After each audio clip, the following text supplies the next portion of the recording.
대리인들조차도 어쨌든 감정이입을 하거든요. 근데 그렇게 거짓말을 막 해버리면은 그 사람과 어떤 조정을 할 수 있겠어요? 그거 다 거짓말이었잖아요. 그래서 그런 말도 안 되는 거짓말은 안 하시는 게 좋습니다.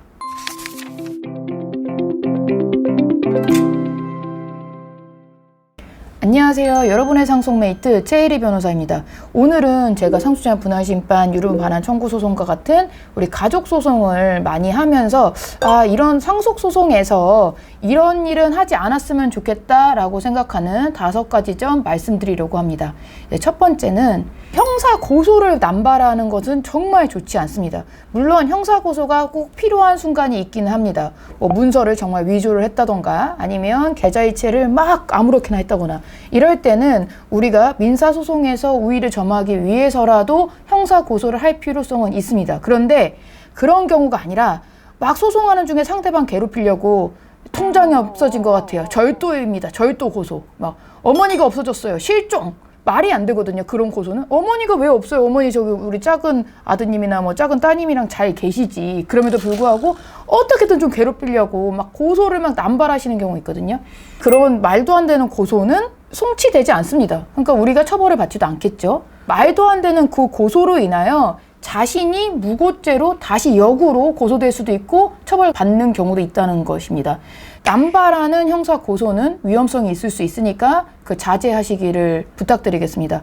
그리고 이제 두 번째로는 상속 채무나 세금 같은 경우를 막 미납하시는 경우가 있거든요.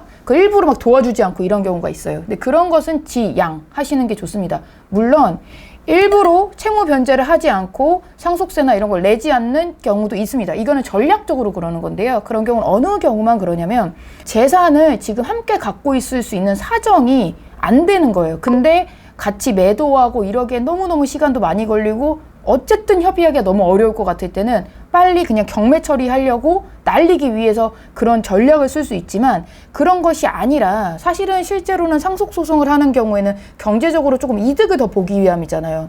근데 주택담보대출로 돼 있는 대출채무 연장 안 해준다. 그래서 경매로 날아간다. 이러면 두 가지가 문제죠. 경매 비용 발생하죠. 그리고 그때마다 체납했으니까 그 이자 발생하잖아요. 그리고 부동산도 싸게 낙찰되니까 내가 가질 수 있는 것도 더 적어지는 그런 문제가 생길 수 있습니다. 또 두 번째로 세금을 미납해버리고 연부연납이라는 게 있죠. 연부연납이라는 것은 상속세 납부를 일시 납할 수 없는 경우에 10회 나눠서 납부하는 제도를 말하는데요. 요 납부를 할 때는 상속인들이 모두 동의한다는 도장이 실질적으로 필요합니다. 근데 이거 일부러 안 해주는 거예요. 이럴 때 문제는 뭐냐면 가산세가 붙어요. 1년으로 치면 한 9.7% 되거든요. 실질적으로는 상대도 손해를 보지만 나도 손해를 볼 수 있기 때문에 웬만해서는 채무나 채무 연장 혹은 세금을 납부하는 데에서는 함께 협조하시는 것이 좋습니다. 세 번째로 서로 소송을 한다고 너무 거짓말하는 거는 정말 좋지 않습니다. 물론 소송을 하다 보면은 분명 침소봉대 하는 게 있죠. 예를 들어서 어머니를 찾아간 것은 한 달에 한 번인데 두어 번 된다. 이렇게 얘기할 수도 있고 우리 어머니한테 준 용돈이 한 70만 원, 80만 원 되는데 한 100만 원가량 된다. 이렇게 침소봉대는 할 수 있습니다. 서로의 기억이 다르기 때문에 또 그렇게 될 수 있거든요. 하지만 그것을 넘어서 금방 들통날 거짓말을 하시는 경우가 있어요. 언제 많이 그러시냐면 조정기일에 그러는 경우가 많습니다. 제가 최근에 겪은 사건인데요. 상대방이 나왔어요. 조정기일에. 나와가지고 갑자기 나 이 집 말고는 살 데도 없다. 나 이제는 이거 다 그렇게 되면 나는 이제 나가 죽어야 된다 이래요. 우리는 그 사람 집 있는 걸 뻔히 알고 있는데 그런 거짓말해서 뭐예요? 우리가 아니 선생님 집도 있고 이러는데 그렇게 말씀하시면 안 되죠. 이렇게 얘기할 거 아니에요. 그럼 갑자기 나 재산도 필요 없고 아무것도 필요 없고 나 이거 경매로 날릴 거야 이러는 거야. 그럼 잘 됐다. 경매를 하시든 매매를 하시든 우리 함께 하자. 그런데 알고 보니까 경매는커녕 자기 경매 막으려고 이미 대출 몰래 연장하시고 이러신 경우 있습니다. 대리인들조차도 어쨌든 감정이입을 하거든요. 근데 그렇게 거짓말을 막 해버리면은 그 사람과 어떤 조정을 할 수 있겠어요? 우리는 같이 그런 매매를 하든 경매를 하든 하려고 했는데 그거 다 거짓말이었잖아요. 그래서 그런 말도 안 되는 거짓말은 안 하시는 게 좋습니다. 그리고 네 번째로 소송 중이라고 하셔서 막말 하시는 것은 정말 하시면 안 됩니다. 막말이란 건 욕설하시는 문자, 카톡 보내시는 건데요. 하도 화가 나니까 보낼 수는 있어요. 하지만 그걸 받는 사람은 더 화난단 말이에요. 최고의 문제는 뭐냐? 그걸 막 스크린샷해요. 그래서 그걸 막 올려, 서면에. 그거 얼마나 창피합니까? 그래서 그런 일은 하지 않으시기를 바라겠습니다. 마지막으로는 소송을 하는 당사자가 저희는 상속소송이다 보니까 여러 명이잖아요. 아들 둘, 뭐 딸 셋 이런 경우에는 뭐 아들 둘만 줬다 이러면 딸 셋이서 그럼 우리 같이 소송하자 이렇게 할 거 아니에요.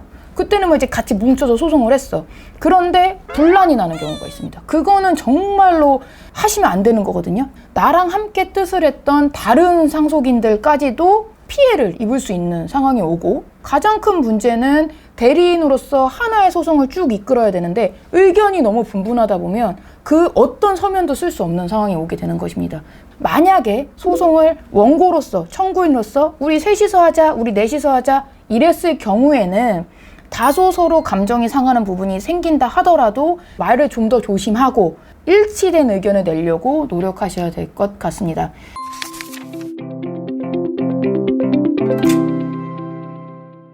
제가 소송을 하면서 너무 안타깝다. 왜 이렇게 소송을 진행하지? 이렇게 하면 더 나쁜 결과가 올 텐데 했었던 경험들을 바탕으로 소송을 진행하실 때, 우선 소송을 당하셨을 때 이런 부분은 지양하셨으면 하는 바람에서 만드는 영상입니다. 오늘의 영상 도움이 되셨길 바라겠고요. 구독과 좋아요 눌러주세요. 감사합니다.